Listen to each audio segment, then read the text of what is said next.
ஆண்டவரும் இரட்சகருமாகிய தேவனை நன்றியுள்ள இருதயத்தோடு இந்த 3வது மனமகிழ்ச்சி நாளில் இந்த 11வது மாதத்தில் ஸ்தோத்தரிக்கிறேன். இம்மட்டும் நம்மை நடத்தின தேவனுக்கு எல்லா கனம் துதி மகிமை உண்டாகட்டும். அவரை ஆராதிக்கும்படியாய் கூடி வந்திருக்கிற உங்களை யாவரையும் இந்த காணொளி காட்சியில் இந்த ஆராதனை மூலமாய் உங்களை ஆசீர்வதிப்பாராக வாழ்த்துகிறேன். நாம் ஒரு பாடலோடு கூட தேவனுடைய நாமத்தை உயர்த்தி மகிமைப்படுத்தி ஆராதித்து இதனாலின் வசனத்தை தியானிப்போம். தேவ சபையிலே தேவன் எழுந்தருளினார், பரிசுத்தரின் மத்தியிலே பரனேசு உலாவுகிறார், பரிசுத்தரின் மத்தியிலே பரனேசு உலாவுகிறார். தேவ சபையிலே தேவன் எழுந்தருளினார், பயத்தோடே நான் பக்தியோடே தேவனை ஆராதிப்போம். வீணைகள் கைகளில் ஏந்தியே துதிப்போம், வீணைகள் கைகளில் ஏந்தியே துதிப்போம். தேவ சபையிலே தேவன் எழுந்தருளினார், உலகின் முடிவு வரைக்கும் நான் உன்னோடு இருப்பேன் என்றாரே. ஆவாவேகா எனும் நாமம் தோய்வர், ஆவாவேகா எனும் நாமம் தோய்வர். தேவ சபையிலே தேவன் எழுந்தருளினார், சாத்தானின் கோட்டை நகர்ந்தோழிய ஏகமாய் துதித்திடுவோம். சாத்தானை ஜெயித்த இயேசு நமக்குண்டு, சாத்தானை ஜெயித்த இயேசு நமக்குண்டு. தேவ சபையிலே தேவன் எழுந்தருளினார். தேவ சபையில தேவ ஜனங்கள் மத்தியில் எழுந்தருளுகிற ஆண்டவர் அவர்தாமே நமக்கு நல்லவராய் இருந்திருக்கிறார். அந்த உன்னதமான உயரமான சிங்காசனத்தில் வீற்றிருக்கிற தேவனை உம் அன்பை பருக ஓடோடி வந்திருக்கிறேன், உமாக மாற விரும்புகிறேன் என்று சொல்லி பாடி ஆராதித்து அவருடைய கரத்தில் நம்மை அர்ப்பணிக்கலாமா?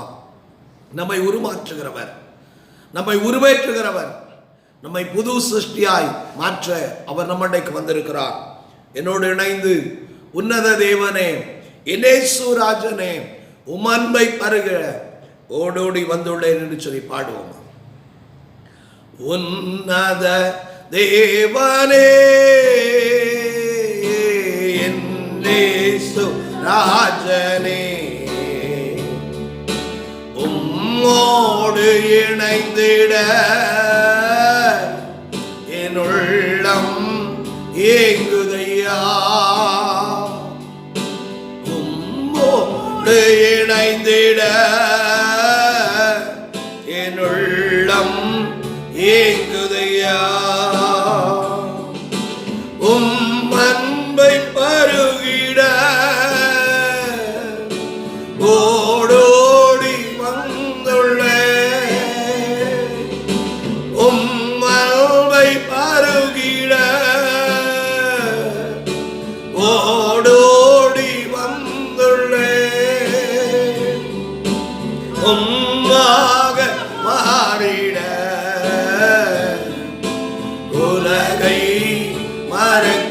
மறக்கிறேன், நானும் ஆக மாறிட உலகை மறக்கிறேன். இரவெல்லாம் பகலெல்லாம் இதயம் உமக்காக துடிக்குதையா,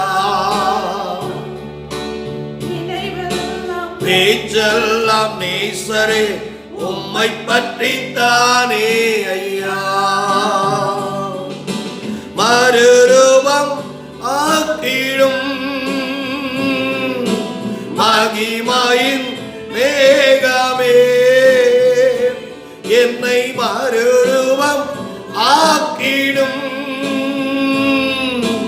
மகிமையின் மேகமே, உம்முக சாயலா உருவாக்கும் தெய்வமே, உம்முக சாயலா என்னை உருவாக்கும் தெய்வமே.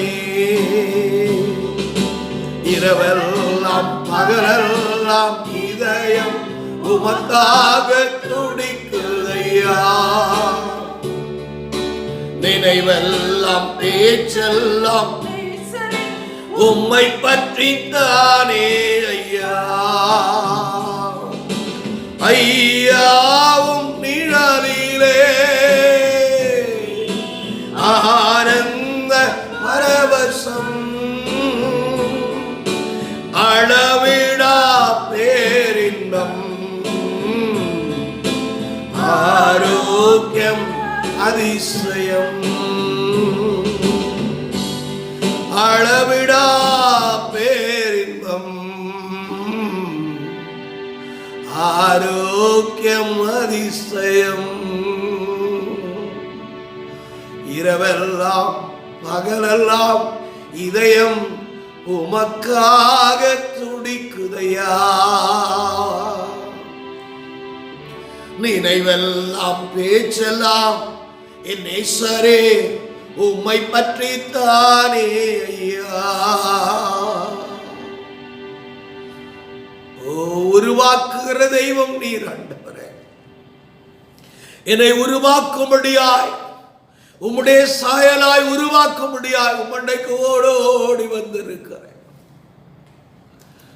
ஓ ஐயா, உங்க நிழல் மாத்திரமே இந்த வனாந்திர ஜீவியத்தில் ஆனந்தத்தையும் பரவசத்தையும் கொடுக்கிறது. யார் மோனோ மங்கள் லேக்க கரா குபுக்குனோ சிக்கோ நிக்க கர கங்குனோ கூனிக்க காமா நக்கரை கமோனே கார கதிவிய நிக்காலா. என்னையும் நேசிக்க நான் ஏமாத்துறனாதா, என்னையும் தெரிந்து கொள்ள நான் ஏமாத்துறேன். ஷேரக்கை மீதுனோ பாத்திர நல்ல யாபாத்திர நெக்கனதரா பாபா. உருவாக்குகிறவர் உம்முடைய கரத்தில் என்னை ஒப்புக் கொடுக்கிறேன். நீர் என்னை உருவாக்கும்.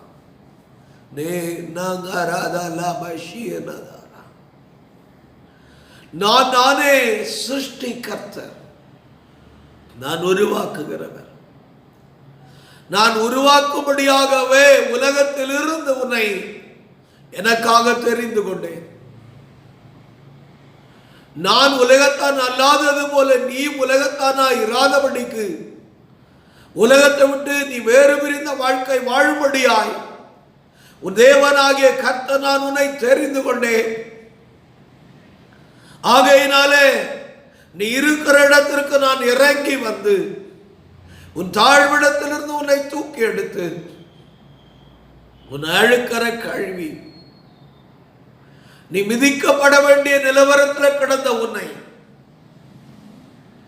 நான் உப்பினால உன்னை சாரமூட்டி உன்னை சுத்திகரித்து உன் ரத்தத்தை உன்னை விட்டு அகற்றி கழுவி பாவ ரத்தத்தில் கிடந்த உன்னை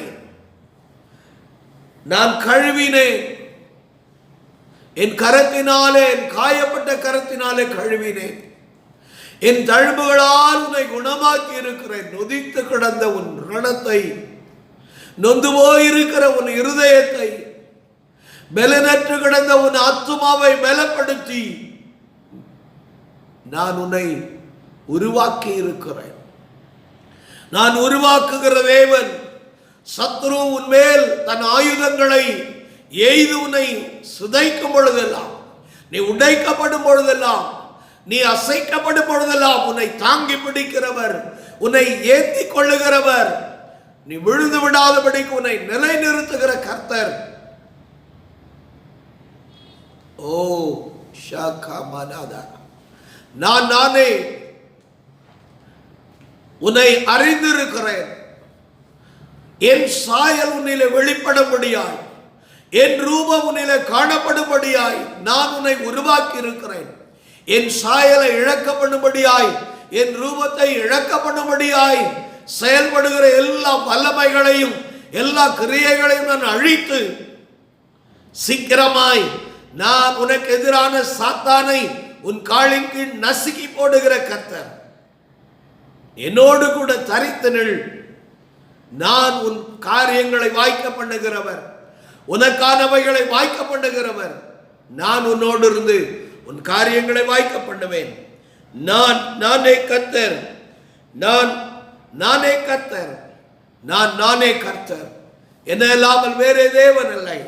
நான் சொன்னதை நான் உன் முற்பிதாவாகிய ஆபிரகாமுக்கும், உன் முற்பிதாவாகிய ஈசாக்குக்கும், உன் முற்பிதாவாகிய யாக்கோபுக்கும் சொன்னது மாத்திரமல்ல, இன்றைக்கும் உனக்கு சொல்லுகிறேன்.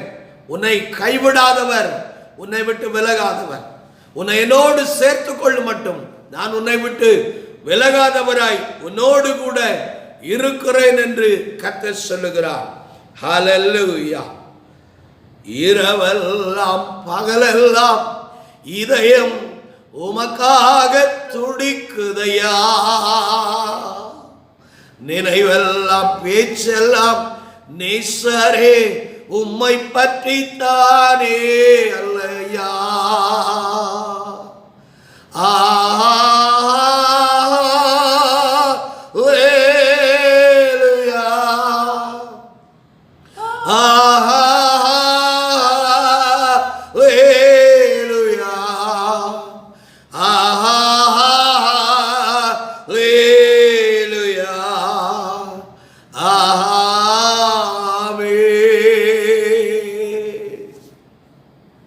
இயேசுவின் நாமத்தில் நல்ல பிதாவே, ஆமென்.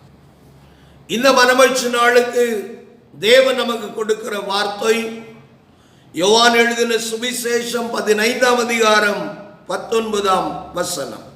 நீங்கள் உலகத்தாராயிருந்தால் உலகம் தன்னுடையதை சிநேகிக்கும். நீங்கள் உலகத்தாராயிராதபடியினாலும் நான் உங்களை உலகத்திலிருந்து தெரிந்து கொண்டபடியினாலும் உலகம் உங்களை பகைக்கிறது.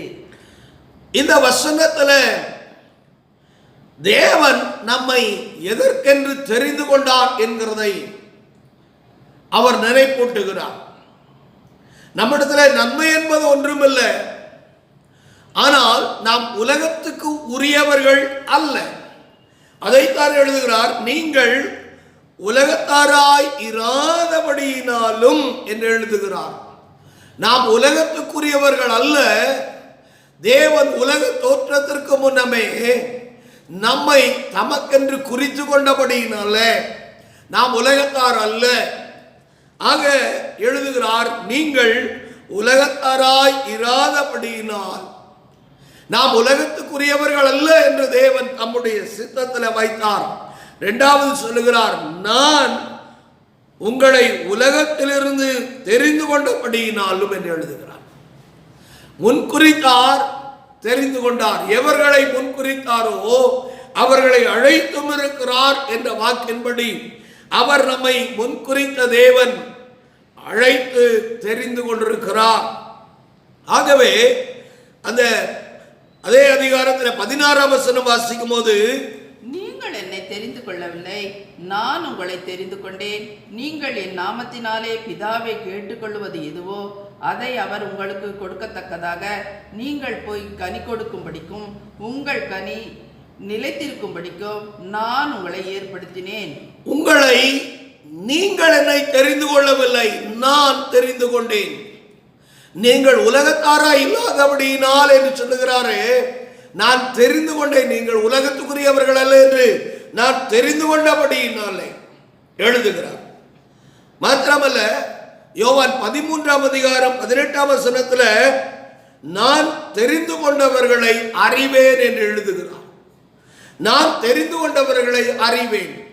அவர் முன்னறிந்தார், அதைத்தான் எழுதுகிறார். நான் தெரிந்து கொண்டவர்களை அறிவேன். அவர் தாயின் கருவில நம்முடைய அவயவங்கள் ஒன்றாகிலும் உருவேறுகிறதற்கு முன்னமே நம்மை பற்றி அறிந்திருக்கிறார். யோவானை குறித்து சொல்லப்பட்டதையும், இயேசு மாம்சத்தில் வெளிப்பட்ட போது அவரை குறித்து மரியாதையில் சொல்லப்பட்டதையும் நாம் அறிந்திருக்கிறோம். சிம்சோன் உண்டாகிறதற்கு முன்னமே சிம்சோனை குறித்து சொல்லப்பட்டதை அறிந்திருக்கிறோம். ஈசாக்கு உண்டாகிறதுக்கு முன்னமே ஈசாக்கை குறித்து ஆபிரகாமிடத்தில் சொல்லப்பட்டதை அறிந்திருக்கிறோம். இப்படி சொல்லிக்கொண்டே போகலாம். தேவன் நம்மை அறிந்திருக்கிறார் என்கிறதற்கு தேவன் நம்மை அறிந்திருக்கிறார். 1 கொரிந்தியரில் வாசிக்கும் பொழுது அங்கே 1ஆம் அதிகாரம் 27, 28, 29 நீங்கள் வாசித்துக் கொள்ளுங்கள். உலகத்தில் இழிவானவைகளையும் இல்லாதவைகளையும் தேவன் தெரிந்து கொண்டார் என்று அந்த பகுதி சொல்லுகிறது. உள்ளவைகளை அவமாக்க பலவான்களை தள்ளினார், ஞானவான்களை தள்ளினார்.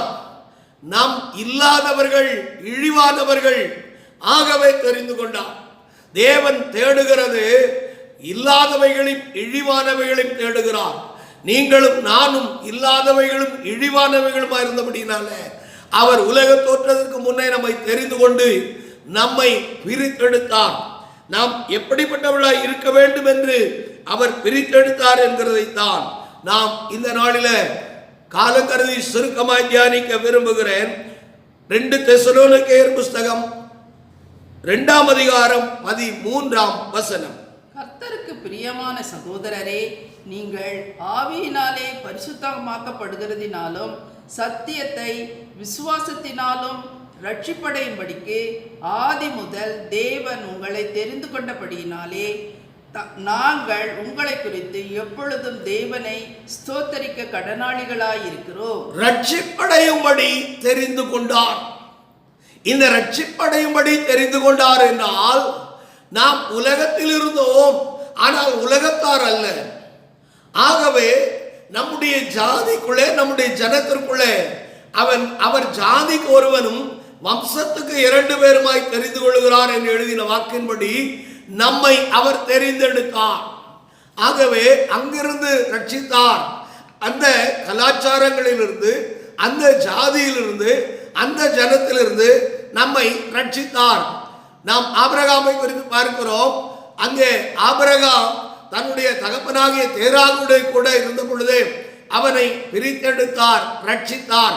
அதே விதமாய் நம்மை ரட்சித்த தேவன் அதோடு மாத்திரமல்ல, நாம் பிரித்தெடுத்த பின்பு நம்முடைய ஜீவியத்தில் நமக்கு எதிராய், நாம் உலகத்தாரை அல்லாததுனாலே, உலகம் நம்மை பகைக்கிறதுனாலே நமக்கு நேரிடுகிற எல்லாவற்றிலிருந்தும் நம்மை மீட்டெடுக்கிறவராய் அவர் நம்மோடு கூட இருக்கிறார். நாம் நித்தியத்தில் அல்லாவிட்டால் எக்காலம் துணிக்கும் பொழுது நாம் மறுரூபமாக்கப்பட்டபடியாய் ஏறி போகிற வரைக்கும், அல்லாவிட்டால் மரணம் வரைக்கும், நம்முடைய ஜீவிய காலம் வரைக்கும் நமக்கு தெரிந்து கொள்ளப்பட்ட ஜனமாகிய நமக்கு நேரிடுகிற இக்கட்டில், நேரிடுகிற போராட்டங்களில், நேரிடுகிற நிந்தைகளிலிருந்து நம்மை ரட்சிக்கும்படியாய் தேவன் நம்மை தெரிந்து கொண்டார். என் வார்த்தைகளை கேட்கிற எனக்கு அருமையான தேவ ஜனமே, கட்டப்பட்ட நிலவரத்தில் இருக்கிறாயோ, நுகத்தடியில் பிணைக்கப்பட்ட நிலவரத்தில் இருக்கிறாயோ, பாரம் சுமந்து தவிக்கிறாயோ, வழி தெரியாதபடிக்கு திகைத்து கொண்டிருக்கிறாயோ, ரட்சிக்கிற தேவன் நம்மை ரட்சிக்கும்படியாகவே அவர் தெரிந்து கொண்டார். முதலாவது ரட்சிக்கும்படியாய் தெரிந்து கொண்டார். 2ஆவதாய் வாசிப்போமானால் உபாகமத்தின் புஸ்தகத்தில் 7ஆம் அதிகாரம் 6ஆம் வசனம். நீ உன் தேவனாகிய கர்த்தருக்கு பரிசுத்த ஜனம், பூச்சக்கரத்தில் உள்ள எல்லா ஜனங்களிலும் உன் தேவனாகிய கர்த்தர் உன்னை தமக்கு சொந்தமாயிருக்கும்படி தெரிந்து கொண்டார். தமக்கு சொந்தமாயிருக்கும்படி உன்னை தெரிந்து கொண்டார். முதலாவது ரட்சிக்கும்படியாய் அவர் தெரிந்து கொண்டார். 2வது அவருக்கு சொந்தமாய் இருக்கும்படி தெரிந்து கொண்டார். அவருக்கு சொந்தமானவர்கள் அவருடைய வீட்டில் வாசம் பண்ண முடியும். அவருக்கு சொந்தமல்லாதவர்கள் அவரோடு வாசம் பண்ண முடியாது. ஆட்டுக்குட்டியானுடைய ஜீவ புஸ்தகத்தில் பெயர் எழுதப்பட்டவர்கள் மாத்திரமே அந்த சீயோனில் வாசம் பண்ண முடியும் என்று நாம் வாசிக்கிறோம். ஏசாயா 41:3 ஏசாயா 43ஆம் அதிகாரம் 1ஆம் வசனத்தில் உன்னை பெயர் சொல்லி அழைத்து அறிந்திருக்கிறேன் என்று சொல்லுகிறார். நீ என்னுடையவன் என்று சொல்லுகிறார். நம்மை பெயரிட்டு அழைத்து தம்முடையவர்களாய் தம்மோடு கூட நிற்க பண்ணி இருக்கிறார். மாத்திரமல்ல 1 ராஜாக்கள் 8ஆம் அதிகாரம் 53ஆம் வசனத்தில் அவருக்கு சுதந்திரமாய் இருக்கும்படியாய் பிரித்தெடுத்தார் என்று எழுதியிருக்கிறது. மாத்திரமல்ல தீத்துவின் புஸ்தகத்தில் 2ஆம் அதிகாரத்தில் 14ஆம் வசனத்தில் அவர் நம்மை சகல அக்கிரமங்களினின்றும் மீட்டுக்கொண்டு தமக்குரிய சொந்த ஜனங்களாகவும் நற்கிரியைகளை செய்ய பக்தி வைராக்கியம் உள்ளவர்களாகவும் தம்முடைய சுதந்திரமாகும்படி நம்மை தமக்கென்று தெரிந்து கொண்டார், தம்மை ஒப்புவித்தார் என்று எழுதியிருக்கிறதை வாசிக்கிறோம். ஆகவே எனக்கு அருமையான தேவ ஜனமே, தேவன் தமக்கு சொந்தமாய் இருக்கும்படி நம்மை தெரிந்து கொண்டார். மூன்றாவதாய் எபேசியருக்கு எழுதின நிருபம் 1ஆம் அதிகாரம் 12ஆம் வசனமும் 6ஆம் வசனமும் வாசிக்க கேட்போம். தமது சித்தத்தின் ஆலோசனைக்கு தக்கதாக எல்லாவற்றையும் நடப்பிக்கிற அவருடைய தீர்மானத்தின்படியே நாங்கள் முன்குறிக்கப்பட்டு கிறிஸ்துவுக்குள் அவருடைய சுதந்திரமாகும்படி தெரிந்து கொள்ளப்பட்டோம். ரட்சிக்கப்படும்படியாய் தெரிந்து கொள்ளப்பட்டோம். அவருக்கு சொந்தமாய் இருக்கும்படியாய் தெரிந்து கொள்ளப்பட்டோம். அவருக்கு சுதந்திரமாய் இருக்கும்படியாய் நாம் தெரிந்து கொள்ளப்பட்டோம். அவருடைய சுதந்திரம் அப்படியானால் அவர் கிரயத்துக்கு கொண்டார். சொந்தமானது மாத்திரமல்ல, அவர் கிரயத்துக்கு நம்மை சுதந்திரமாய் கொண்டிருக்கிறார். சுதந்திரம் என்று சொன்னால் அவர் மாத்திரமே நமக்கு உரியவராய், அவருக்குரியவராய் நாம் இருக்கிறோம். அவர் நம்மை தம்முடைய சித்தப்படி வணைய, தம்முடைய திட்டப்படி உருவாக்க அவருக்கு நம்மை குறித்ததான அதிகாரம் உண்டாயிருக்கும்படியாய் தெரிந்து கொண்டார். நான்காவதாய் யாக்கோபு எழுதின பொதுவான நிருபம் 2ஆம் அதிகாரம் 5ஆம் வசனத்தை வாசிக்கும் போது, என் பிரியமான சகோதரரே கேளுங்கள், தேவன் இவ்வுலகத்தின் தரித்திரரை விசுவாசத்தில் ஐஸ்வர்யங்களாகவும் தம்மிடத்தில் அன்பு கூறுகிறவர்களுக்கு தாம் வாக்குத்தத்தம் பண்ணின ராஜ்யத்தை சுதந்திரிக்கிறவர்களாகவும் தெரிந்து கொள்ளவில்லையா? நாம் விசுவாசத்தில் ஐஸ்வர்யவான்களாகும்படி தெரிந்து கொண்டார். உலகத்தில் தரித்திரர்கள், உலகத்தில் நமக்கு சம்பத்தில், ஆனால் விசுவாசத்தில் நாம் ஐஸ்வர்யவான்களாய் இருக்கும்படியாய் தெரிந்து கொண்டார். விசுவாசிக்கிறவனுக்கு எல்லாம் கூடும். விசுவாசிக்கிறவனுக்கு தேவன் எல்லாவற்றையும் செய்ய வல்லவராய் இருக்கிறார். விசுவாசிக்கிறவனால் எல்லாம் ஆகும். ஒரு கடுகளவு விசுவாசம் இருந்தால் மலையை பார்த்து சமுத்திரத்தில் தள்ளுண்டு போய் என்று சொன்னால் ஆகும் என்று சொன்னவர் தேவன் விசுவாசத்தை நமக்கு தந்திருக்கிறார். விசுவாசமுடையவர்களாக இருக்க நம்மை பொதுவான விசுவாசத்தை கொண்டு ரட்சித்தவர் நமக்கு கிருபையினால நமக்கு பலனை தந்திருக்கிறார், அதிகாரத்தை தந்திருக்கிறார். தேவனுக்கு நம் விசுவாசம் உள்ளவர்களாய் நிற்க அவர் நம்மை அழைத்திருக்கிறார். ஆபிரகாமை குறித்து எழுதும் போது அவன் விசுவாசத்துல பலவீனனாய் இருக்கவில்லை என்று ரோமர் 4ஆம் அதிகாரம் 10ஆம் வசனத்துல எழுதியிருக்கிறது. எனக்கு அன்பான தேவ ஜனமே, இன்னைக்கு நீங்களும் நானும் விசுவாசத்துல வல்லவர்களாய் ஐஸ்வர்யவான்களாய் இருக்க வேண்டியது அவசியம். யூதா 20ஆம் வசனத்தில் எழுதியிருக்கிறதை நீங்கள் வாசித்துக் கொள்ளுங்கள். 5ஆவதாய் கொலோசையருக்கு எழுதின நிருபத்தில் 3ஆம் அதிகாரத்தில் 12, 13, 14 வசனங்களில் பார்க்கும் பொழுது, ஆகையால் நீங்கள் தேவனால் தெரிந்து கொள்ளப்பட்ட பரிசுத்தரும் பிரியமாயும் உருக்கமான இரக்கத்தையும் தயவையும் மனத்தாழ்மையையும் சாந்தத்தையும் நீடிய பொறுமையும் தரித்து கொண்டு ஒருவரை ஒருவர் தாங்கி ஒருவர் பேரில் ஒருவருக்கு குறைபாடு உண்டானால் கிறிஸ்து உங்களுக்கு மன்னிக்கிறது போல ஒருவருக்கொருவர் மன்னியுங்கள். இவைகள் எல்லாவற்றிலும் பூரண சற்குணத்தின் கட்டாகிய அன்பை தரித்து கொள்ளுங்கள். ஆவியின் கனி உடையவர்களாய் இருக்க தேவன் நம்மை தெரிந்து கொண்டார். கனி நிறைந்த வாழ்க்கை நம்மில காணப்பட வேண்டியது அவசியமாக இருக்கிறது. கலாத்தியர் 5ஆம் அதிகாரத்தில் 22, 23 வசனங்களில் இருக்கிற கனி நிறைந்த வாழ்க்கை நம்மில காணப்பட வேண்டியது அவசியமாக இருக்கிறது. 6ஆவதாய் வாசிப்போமானால் 2 நாளாகமத்தின் புஸ்தகம் 29ஆம் அதிகாரம் 11ஆம் வசனத்தில் அவருக்கு ஊழியம் செய்யும்படியாய் அவர் தெரிந்து கொண்டார் என்று இருக்கிறது.